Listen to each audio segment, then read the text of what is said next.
may have thought I was done. That was just the first half. Sorry. So I'll try to be faster in the second half, but I really wanted to get that diagnostic in place.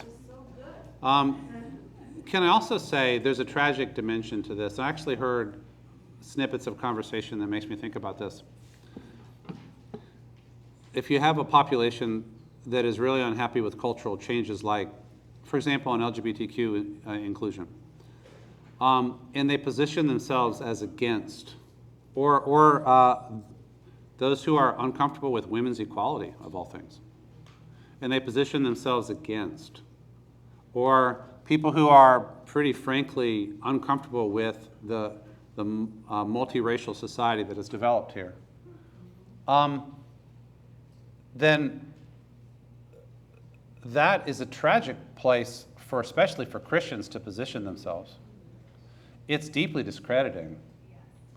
And it makes, especially the younger generation, say, wow, if that's what Christianity is, I don't want anything to do with that. And so it creates more of the erosion. In other words, we're squeezing on so hard to the vision of a society that has been left behind.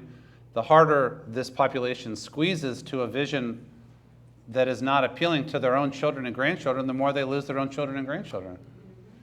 And then you can blame the liberals and the woke professors and stuff for taking away their children and grandchildren. But in many cases, it's not the professors, it's not Taylor Swift, it's not Beyonce, it's mom and dad, whose vision is just a vision that the children and grandchildren don't share anymore. And that's part of the desperation, the sense that we're losing and we can't do anything about it. But maybe we can get a strong man who can wrestle things back under control. So let's move to the second part, to the prescription part. And we'll probably go a little bit long. And if you need to leave, I'll cry. But you won't have to feel guilty or anything. But no, whenever you need to go, you need to go. I will not go past like 8:20. But so what is the prescription here? Well, thanks for hanging in with me so far. The prescription is DCA, and now you have to stay around to figure out what that's about. First, a little bit of history. Pre-democratic Christian politics, just like we don't know anything anymore about what democracy is, Christians don't know our own political history. So let me do a quick and dirty sketch. Christians had to learn democracy in the modern period. Now, certainly there are seedlings in Scripture that can yield democratic fruits. I think the most important can be gleaned from studying Old Testament law and the structure of the covenant between God and Israel, but you really have to work at it. You can see aspects of Jesus' teachings that have democratic possibilities, elements of the way of life of the early church, and I deal with some of these issues in some of my other writing. I put a flyer on your table. I have a new book coming out next month on the moral teachings of Jesus that reflects on some of these things. But it is definitely not the case that there is a democracy anywhere to be found in the Bible. The Jewish community was a theocracy, and then it was a royal dynasty, and then it was a dispersed exile community under empires of various types. And then the early church was also a powerless offshoot of Judaism in the Roman Empire. If you want to learn democracy and the only thing you're willing to read is the Bible, you're not going to get there. The earliest Christian political experience was 300 years of obscurity and marginalization, periodic persecution, and lack of power. That's early Christian politics. Some people romanticize that period, and they wish we could go back to that period. It's nice, except for when you think about people having their skin peeled off by Roman empires and stuff. Martyrdom is not to be romanticized. It was tyranny directed against minorities, and Christians were among the minorities. It is helpful to remember that we were once a persecuted people. When Constantine supposedly converted to Christianity in the 4th century, Christianity totally changed its political situation. The church moved from persecuted to tolerated, and then from tolerated to official religion in less than a century. And this totally changed the development of Christian politics. The Roman Empire became officially Christian while remaining a bloody mess. And Christians learned to accommodate power and to partner with power. So we're talking here about the period of Christendom. And many historians and ethicists think a lot about this period.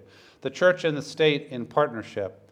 The ruler is blessed by the bishop, and they work in partnership to lead Christian countries, officially Christian countries. The era of cathedrals and castles and knights and queens and bishops, basically the whole chessboard, all of that, right? What you visit when you go to Europe and you go to and see all the castles and the cathedrals and stuff. Many Christians still romanticize that period. Christendom, we were in charge. And in fact, there are proposals both on the Catholic side and on the Protestant side for essentially a recovery of Christendom. The Catholics especially romanticize the medieval period. The Protestants especially romanticize the Reformation period. We need a Calvinist political order, say some. We need a Catholic political order with the Pope essentially setting the moral, well, not this Pope because he's too liberal, but other popes setting the agenda. So the people who romanticize Christendom often are not paying attention to anti-Semitism, pogroms, crusades, and then to all the people who died burnt at the stake for having the wrong belief, the Inquisition, and so on. But never overlook that there is a kind of a yearning for a past. That politics of cultural nostalgia sometimes gets fixated on the medieval period, sometimes gets fixated on the Reformation period. But it was during the Reformation that Christendom proved unsustainable.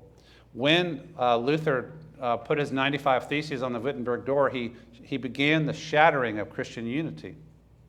And after Luther, Christians began killing not just Jews and Muslims and a small handful of heretics, but each other in large numbers. All Christians should know about the wars of religion. All Christians should know about what happened when the state was trying to enforce religious unity in its territory. We will kill those people. Let's just kill all the Catholics. No, now the Catholics are in charge. Let's just kill all the Protestants, or at least the most visible ones. Christianity was discredited in power because of the bloodletting in the name of Christ. The people who began to articulate an alternative in the 16th century and early 17th century were themselves Christians at first. The alternative was provided beginning with dissenting Christian groups. And so I name three of these groups really, and I want us to learn from them. The first of these is the Congregationalists. And so C stands for, no it doesn't. Ha-ha, fooled you. I talk first about the Baptistic and Congregationalist tradition of democracy. So Congregationalist democracy, D is for democracy. I became Baptist, as I said, when I was in high school. I was part of that strand of the Baptist tradition that emphasized and celebrated Baptist dissenters, Baptist Democrats, little d. The Baptists in England who said to the king, "Could you stop killing us, please?" The Baptists who argued that there should be religious freedom and toleration, that there should be a charter of human rights to protect freedom of conscience and dissenters. And so the Baptists were among those who began to articulate in the name of Christ an anti-authoritarian, anti-absolutist, pro-human rights, proto-democratic vision. The Baptists were there. In fact, these Baptists, when they came over here, were among those who said that we will not support the Constitution if there's not religious liberty, if there's not a First Amendment. In fact, Virginia Baptists, which is what I was, were very proud of their role in saying to Thomas Jefferson, we will withhold our support for the Constitution unless there is the separation of church and state and religious liberty. That was the Baptists. That wasn't secularists. It was Baptists. So I, as a proud Baptist, call on us to remember those religious dissenters who said, power should not be centralized in that way because it leads to a lot of injustice. and a lot of violence, and who said there needs to be a charter of human rights to protect everybody, who were allergic to authoritarianism, who were committed to the separation of church and state, who were committed to human rights for all, and who believed that democracy was the best form of human self-government, and who practiced democracy in their churches. If you Baptists in this room, or have been Baptists, now Baptist churches will often mess this up, right? But the idea that, you know who's in charge of a Baptist church? The people. Stuff gets voted on. The pastor is not in charge of a Baptist church, at least historically. The people are. Baptists helped to pioneer democracy in the world. Many Baptists have abandoned that now in favor of authoritarian pastors who rule with an iron fist. But that was not really the Baptist way. So D is for democracy. Secondly, I want to talk about the covenantal tradition. C is for covenantal. This is another, here I want to focus on a group that most of us don't like very much anymore and that had a lot of problems. I'm going to talk about the Puritans. The Puritans were dissenters in England in the royal regimes because, not just because they were anti-Anglican, but they also had a different understanding of community. The Puritans believed that community was covenantal, that the way to think about community in the church is believers making a covenant together and with Christ to create fellowships in which they would commit to a certain way of life together. And in the Puritan tradition, a lot of times these covenants were written down. And so have you ever been in a church that had a church covenant? This is the covenantal tradition. What you say is, we the undersigned commit to be a part of a community that is governed by this covenant, and we will govern ourselves and hold one another accountable to living according to the covenant. Did you know that this was fundamentally different from the Anglican establishment, which was, who was the head of the Anglican church? The king. And how did the king exercise authority? Through a hierarchy from the top down. King to bishop to clergy to people. What the Puritans said was, no, the king is not in charge of our communities. Jesus is in charge of our communities. He is the sovereign of our communities, but we create covenants within which we govern ourselves. So the Puritans were a threat to the royal order because they believed in covenant. And even though their effort to sustain power in England failed, they left an imprint on the development of parliamentary democracy in England. After the Puritans in the 17th century, royal absolutism was hindered.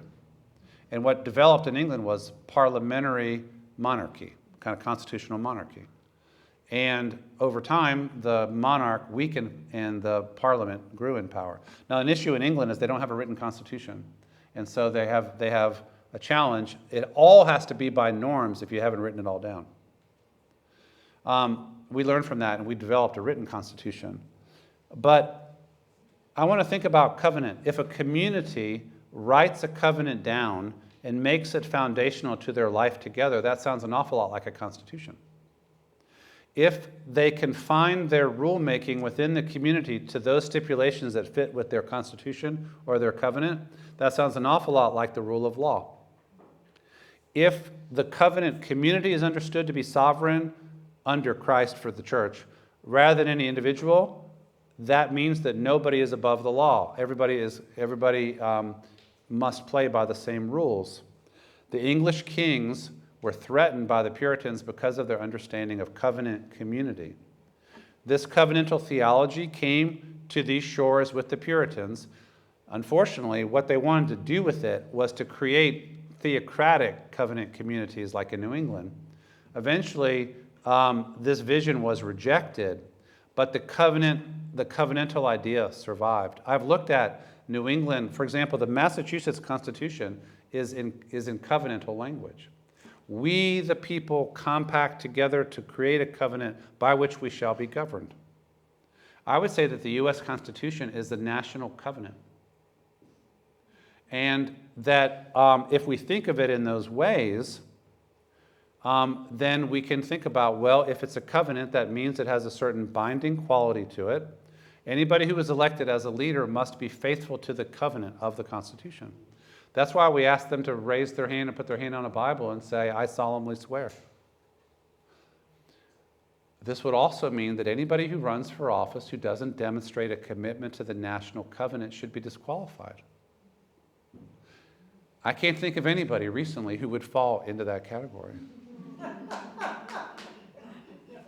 But what we want is people at every level. We want governors who are committed to the Constitution of the state of Michigan. We want attorneys general who know what their constitutional roles and limits are. Police officers, school principals. At every level, even in family life, if we think about family as a covenant, there are responsibilities and also limits on power. So I think power should be understood in community as covenantal.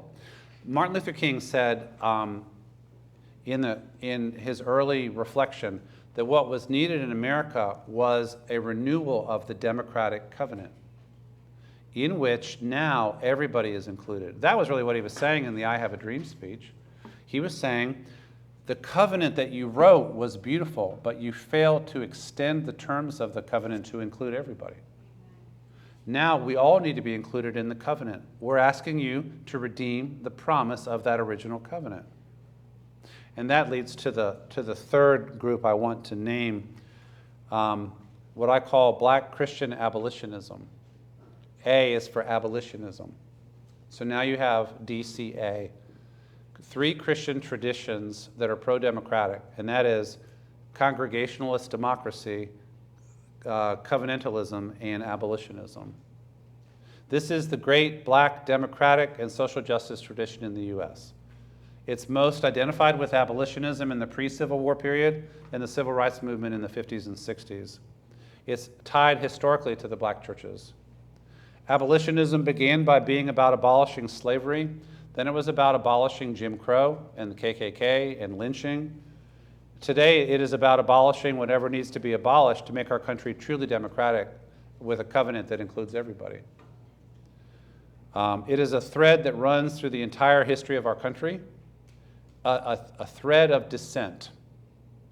See, many people say the U.S. was never really a democracy. I would say the U.S. began as a democracy for white men and has to decide whether it is a democracy for all of its people. And that's really, in a sense, what our politics has always been about, is that question.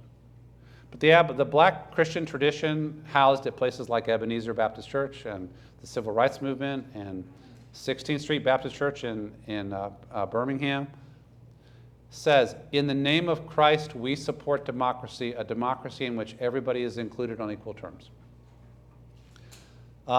So the abolitionist tradition, by the way, I was reading an article that Frederick Douglass wrote in the Atlantic magazine right after the Civil War. And Frederick Douglass was saying that Reconstruction is really about whether this country will be democratic. And actually, there's a lot of good scholarship right now that basically that Reconstruction period from 1865 to 1878 was when we decided whether or not we were going to really be a democracy, a multiracial democracy. And that essentially the country lost its nerve. Reconstruction was withdrawn, and the South went with a racialized ethnocracy. And in a sense, we've never really resolved this problem.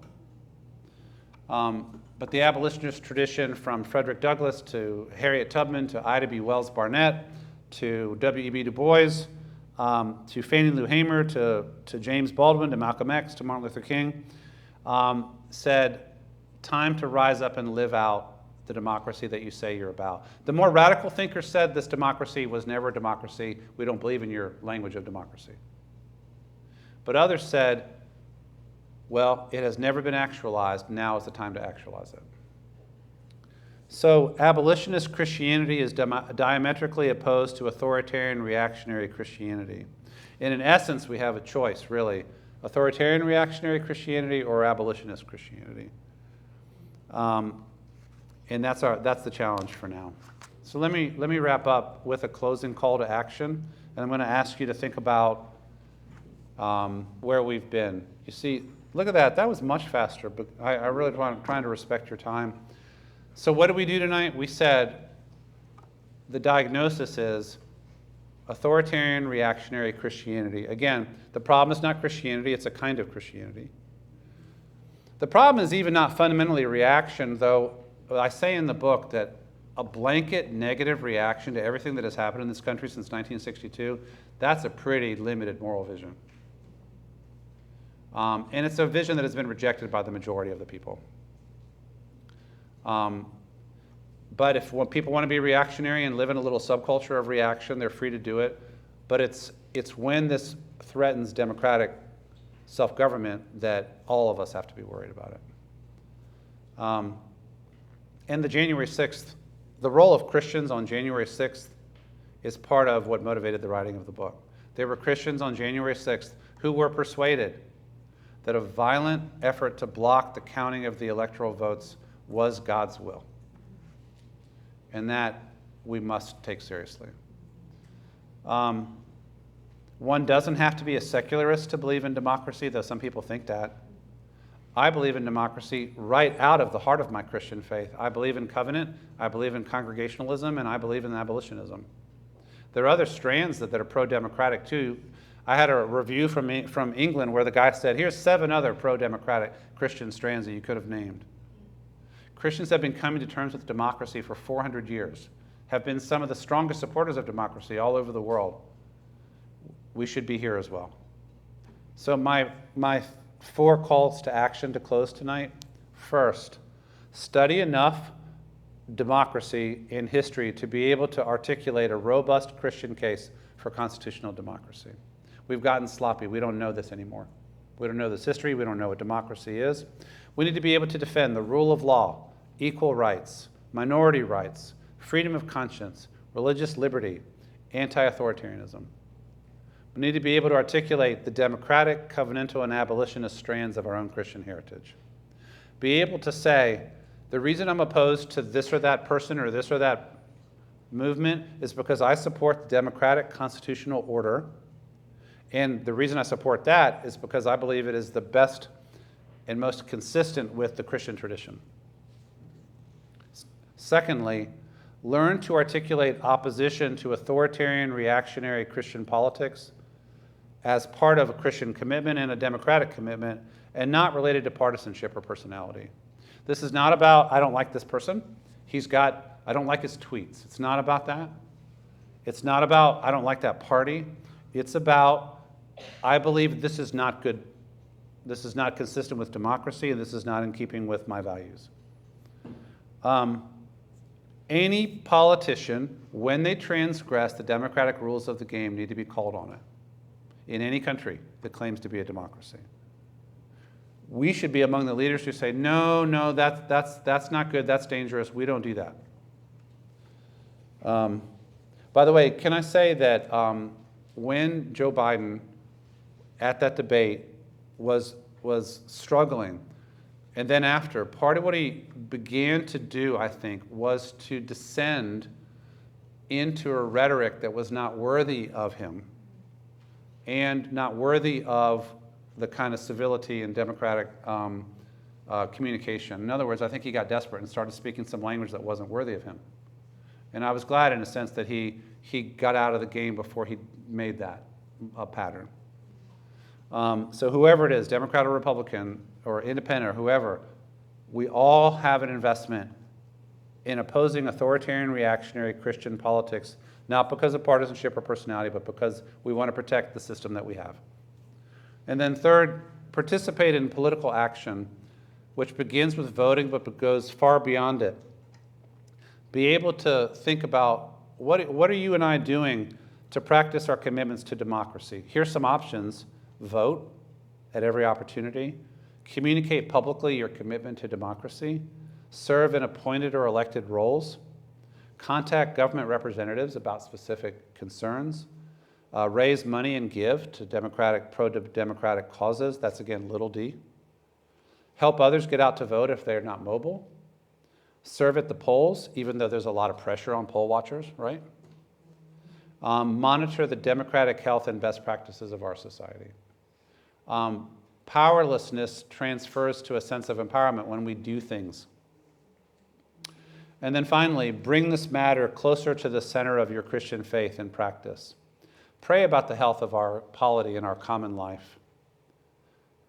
Seek to shake free of any authoritarianism or a reactionary spirit in your own life. Look for ways to include those who have been previously excluded or marginalized from our own national covenant. And in the spaces that you are in, look for ways to center those who have been excluded.